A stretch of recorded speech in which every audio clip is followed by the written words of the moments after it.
은행에서 단 한 번의 실수, 평생의 재산이 사라졌습니다. 여러분, 혹시 은행에서 통장 비밀번호를 누르실 때 누가 뒤에서 지켜보고 있을지 생각해 보신 적 있으신가요? 저는 몰랐습니다. 너무나도 평범한 하루였고, 너무나도 평범한 은행일이었어요. 하지만 그날, 은행 창구에서 비밀번호를 말한 단 한 번의 순간으로 제 평생 모아온 돈이 송두리째 사라지고 말았습니다. 오늘 제가 들려드릴 이야기는 여러분과 여러분 가족의 소중한 재산을 지키기 위해 꼭 알아두셔야 할 실화입니다. 제 이름은 김말순, 올해 79입니다. 평생을 부지런히 살았어요. 남편은 일찍 세상을 떠나고 저 혼자 두 아들을 키웠습니다. 새벽 4시에 일어나 시장에서 반찬 가게를 운영하며 아이들 학비를 대고 집안 살림을 꾸려왔죠. 큰 아들은 서울에서 회사를 다니고 작은 아들은 지방에 살아서 자주 오지 못하지만 그래도 저는 혼자가 아니라고 늘 마음을 다잡으며 살았어요. 제가 모은 돈이라고 해봤자 큰 돈은 아니에요.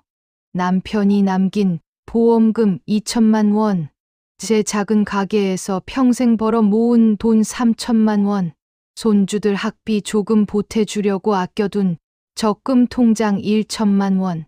그게 전부였습니다. 하지만 저에게는 그 돈이 전부였어요.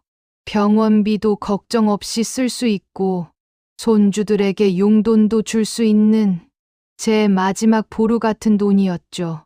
그래서 저는 늘 은행 일을 볼 때면 조심하려고 했습니다.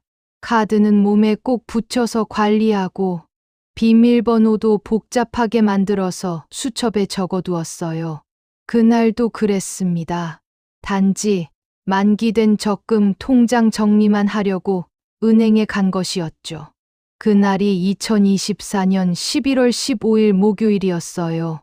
날씨도 좋았고 마음도 가벼웠습니다. 적금이 만기되어서 이자까지 받아서 새 적금을 들려고 했거든요. 손주 대학 입학금을 조금이라도 더 모아두고 싶어서요. 은행 안은 평소처럼 붐볐습니다. 점심시간 즈음이라 사람들이 많았어요. 번호표를 뽑고 앉아서 기다리는데 제 앞자리에 앉은 사람들은 다들 스마트폰을 들여다보고 있더군요. 저는 그냥 번호가 불리기만 기다렸습니다. 제 뒷자리에는 검은 모자를 눌러 쓴 30대 정도로 보이는 남자가 앉아 있었어요.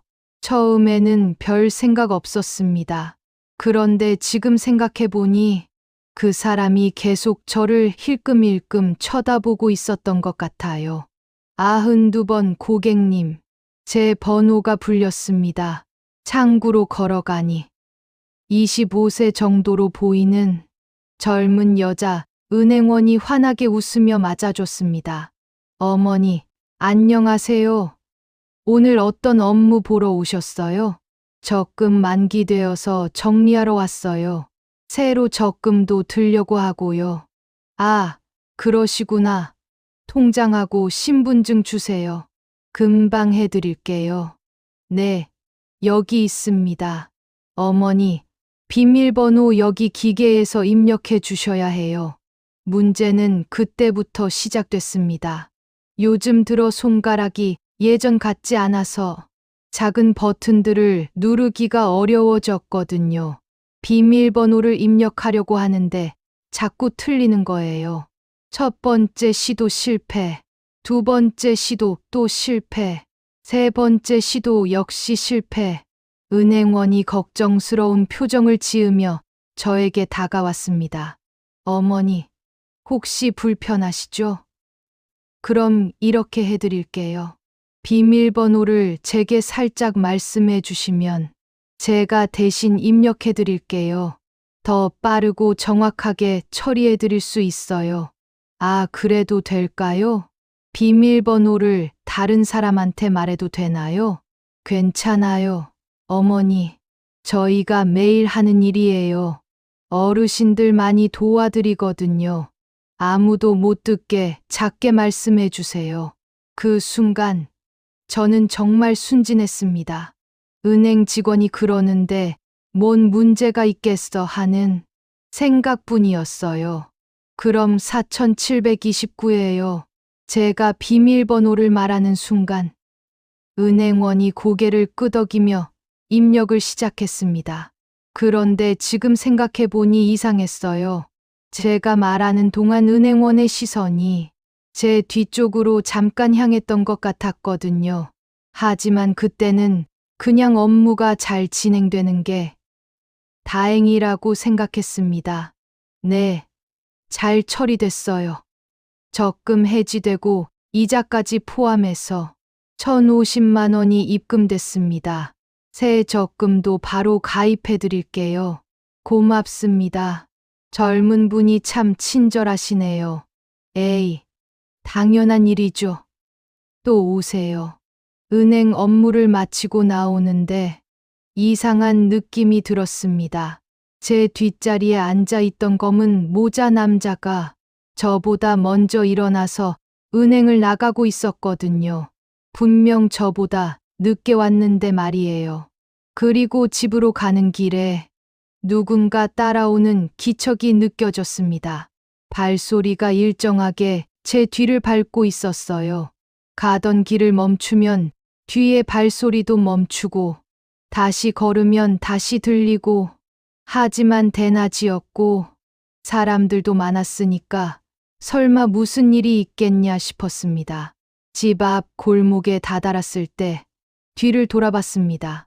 검은 모자를 눌러 쓴 남자가 급히 고개를 돌리며 다른 길로 가더군요.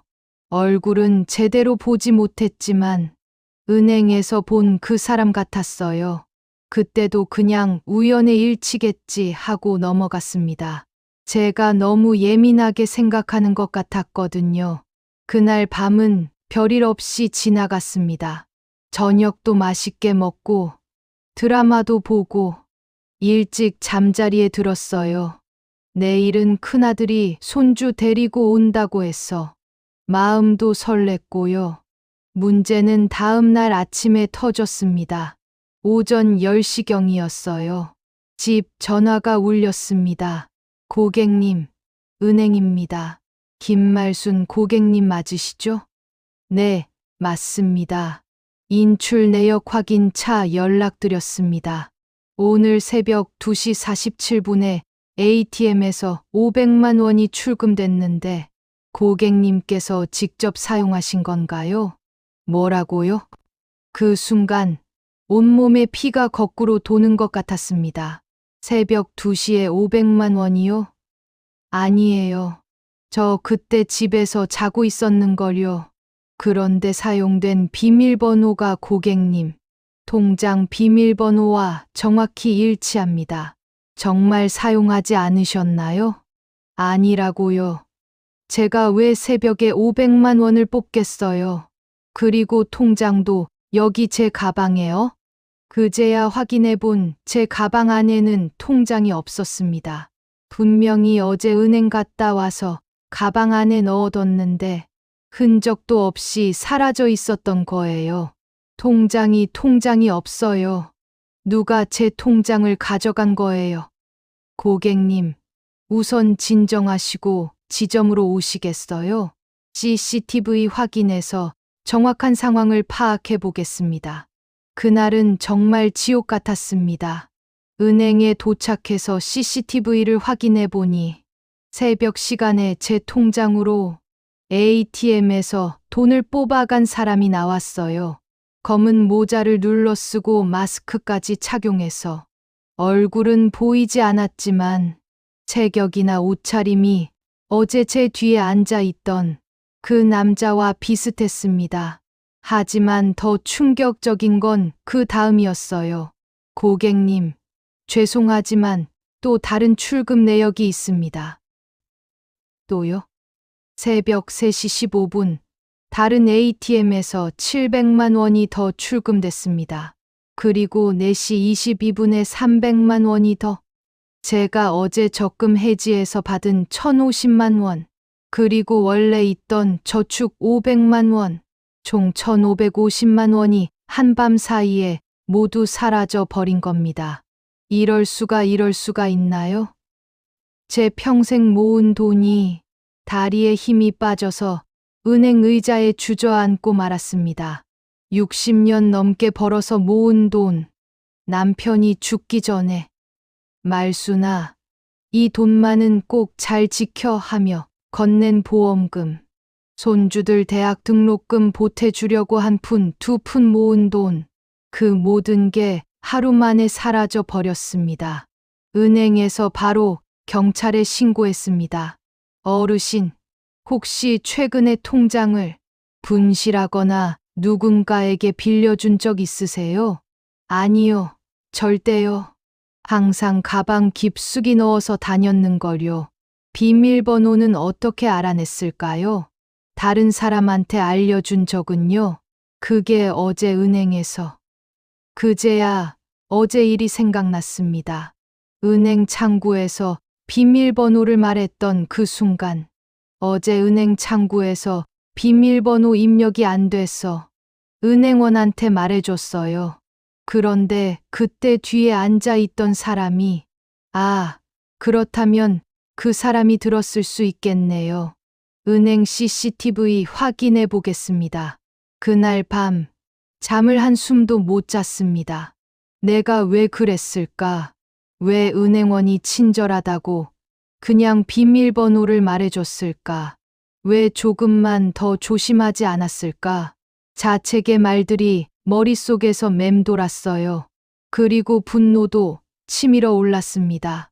제 돈을 훔쳐간 그 사람에 대한 분노, 그리고 저 자신에 대한 분노가. 사건 발생 3일 후 경찰서에서 연락이 왔습니다.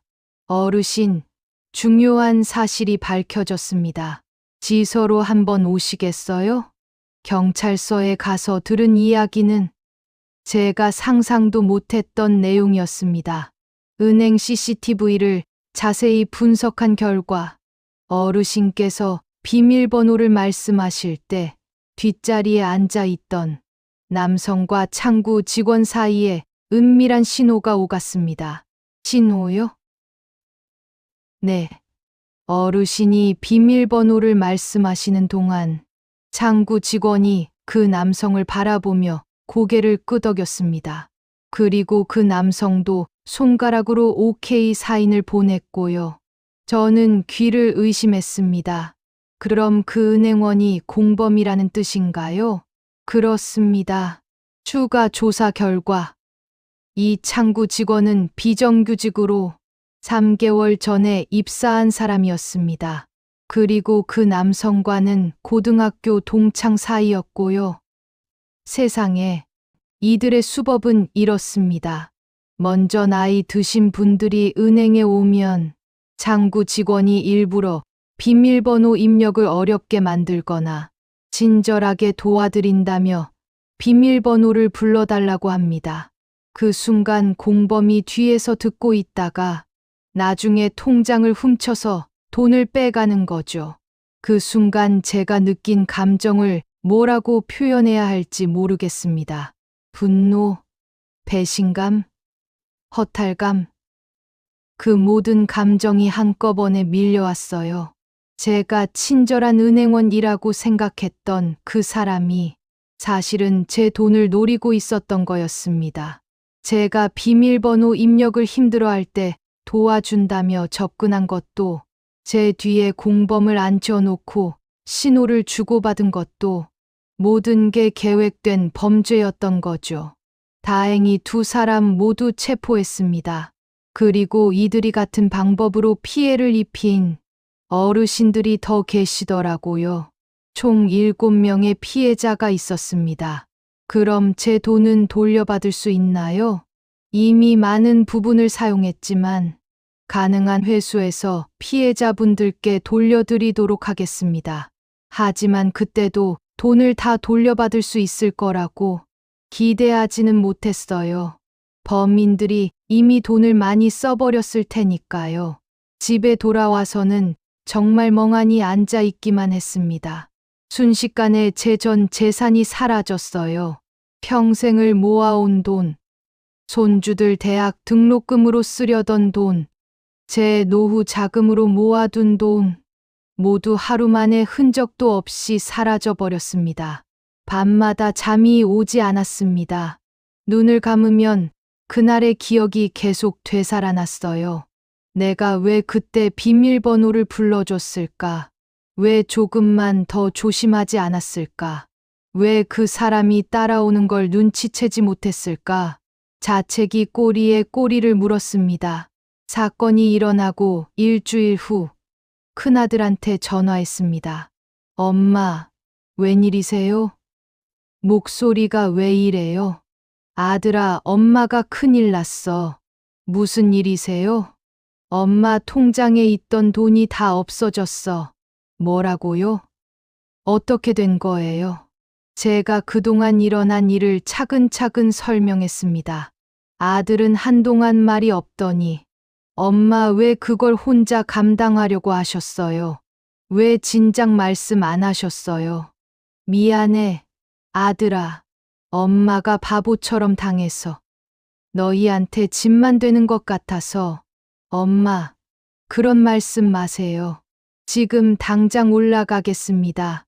아들이 내려와서 며칠 동안 저와 함께 있어줬어요. 경찰서도 같이 가고 은행 일도 정리해주고. 하지만 현실은 냉혹했습니다. 엄마, 범인들이 이미 돈을 많이 써버렸어. 300만 원 정도밖에 회수가 안 될 것 같대요. 1,550만 원 중에 겨우 300만 원. 제 평생 재산의 5분의 1도 안 되는 돈이었습니다. 그래도 잡혔으니까 다행이야. 나 같은 피해자가 더 안 나올 테니까. 엄마는 어떻게 그렇게 담담하세요? 저라면 미쳤을 텐데. 사실 담담한 게 아니었어요. 그냥 더 이상 무너질 힘도 없었던 거죠. 그 이후로 제 생활은 완전히 바뀌었습니다. 병원비가 부담스러워서 몸이 아픈데도 참게 되었어요. 장 보는 것도 이전보다 훨씬 아끼게 되었고, 손주들한테 용돈 주는 것도 엄두가 안 났죠. 무엇보다 마음이 힘들었어요. 60년 넘게 성실하게 모은 돈이 하루 만에 사라진다는 게 정말 받아들이기 어려웠습니다. 그리고 제 자신에 대한 믿음도 많이 흔들렸어요. 나는 이제 너무 늙어서 판단력도 떨어지고 사기꾼들에게 쉽게 당하는 사람이 되었구나. 이런 생각들이 계속 머릿속을 맴돌았습니다.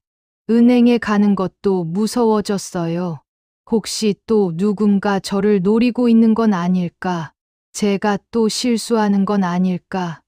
그런 두려움이 생겼거든요. 친구들한테도 이 얘기를 하기가 부끄러웠습니다. 김말순이 사기당했다더라 는 소리를 들을까봐 두려웠어요. 하지만 시간이 지나면서 조금씩 생각이 바뀌기 시작했습니다. 어느 날 제가 다니는 노인정에서 비슷한 피해를 당한 할머니를 만났어요. 말순 씨, 나도 똑같은 일 당했어. 보이스피싱이라고 하더라고. 정말요? 할머니도? 나는 자식 사칭 전화에 당했어. 아들이 사고 났다고 해서 급하게 돈을 보냈는데 나중에 알고 보니 가짜였다더라고. 얼마나 속상하셨어요. 처음에는 나만 바보인 줄 알았는데 알고 보니 우리 동네에서만 벌써 5명이 당했다더라고. 요즘 세상이 이래. 그 할머니 말을 듣고 나서야 깨달았습니다. 진짜 잘못은 저의 순진함이 아니라 그것을 악용한 이들의 악이었구나. 생각해보니 저는 평생을 정직하게 살았어요. 남을 속이거나 해본 적이 없으니까 다른 사람도 저처럼 정직할 거라고 믿었던 거죠. 특히 은행 직원 같은 사람은 당연히 믿을 수 있는 사람이라고 생각했고요. 하지만 세상에는 그런 순수함을 이용해서 나쁜 일을 하는 사람들이 있다는 걸 너무 늦게 알았어요. 그래서 저는 결심했습니다. 제가 당한 이 일을 숨기지 않고 다른 분들에게 알려서 저 같은 피해자가 더 이상 나오지 않게 하자고. 제가 깨달은 교훈들을 나누고 싶어요. 비밀번호는 절대로 말하지 마세요. 아무리 친절한 은행 직원이라도, 아무리 급한 상황이라도 비밀번호는 절대로 입 밖으로 내서는 안 됩니다. 진짜 은행 직원이라면 고객에게 비밀번호를 물어보지 않아요. 만약 비밀번호 입력이 어려우시면 집에서 미리 연습을 해오시거나 가족분한테 같이 와달라고 하세요. 절대로 다른 사람에게 알려주지 마세요. 주변을 항상 살피세요. 은행이나 ATM을 이용할 때는 뒤에 누가 있는지 꼭 확인하세요. 특히 혼자 계신 어르신들은 더욱 조심하셔야 해요. 누군가 유독 가까이 앉아 있거나 계속 힐끔거린다면 의심해 보세요. 통장은 몸에서 떨어뜨리지 마세요. 저는 그날 어떻게 통장을 도둑 맞았는지 정확히 모르겠어요. 아마 집에 가는 길에 뒤를 따라온 그 남자가 제가 잠깐 방심한 사이에 가방에서 꺼낸 것 같아요. 통장은 항상 몸에 밀착시켜서 보관하시고 집에서도 안전한 곳에 보관하세요. 이상하다 싶으면 바로 확인하세요. 누군가 따라온다는 느낌이 들면 바로 안전한 곳으로 피하세요. 그리고 통장이나 카드를 잃어버렸다 싶으면 바로 은행에 신고하세요. 하루라도 늦으면 큰 피해가 생길 수 있어요. 혼자 해결하려고 하지 마세요. 저는 처음에 가족들한테 알리기가 부끄러워서 혼자 해결하려고 했어요. 하지만 이런 일일수록 빨리 주변 사람들한테 알리고 도움을 받으셔야 해요. 경찰 신고도 빨리 하시고요. 그런데 이런 개인적인 주의사항보다 더 중요한 게 있어요. 우리 사회가 바뀌어야 한다는 거예요.